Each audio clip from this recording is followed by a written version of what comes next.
Hello everyone. Today we will talk about how to fix the app of Heetch Passenger. We will go to settings, then we click on apps. After that we will search the app Heetch Passenger and we click. Then we will on for stop.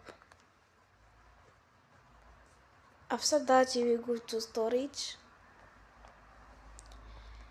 Then we click on clear cache.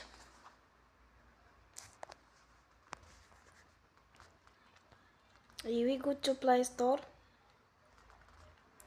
and you will update your app. Don't forget to support us by like and subscribe. See you next time and thank you for watching.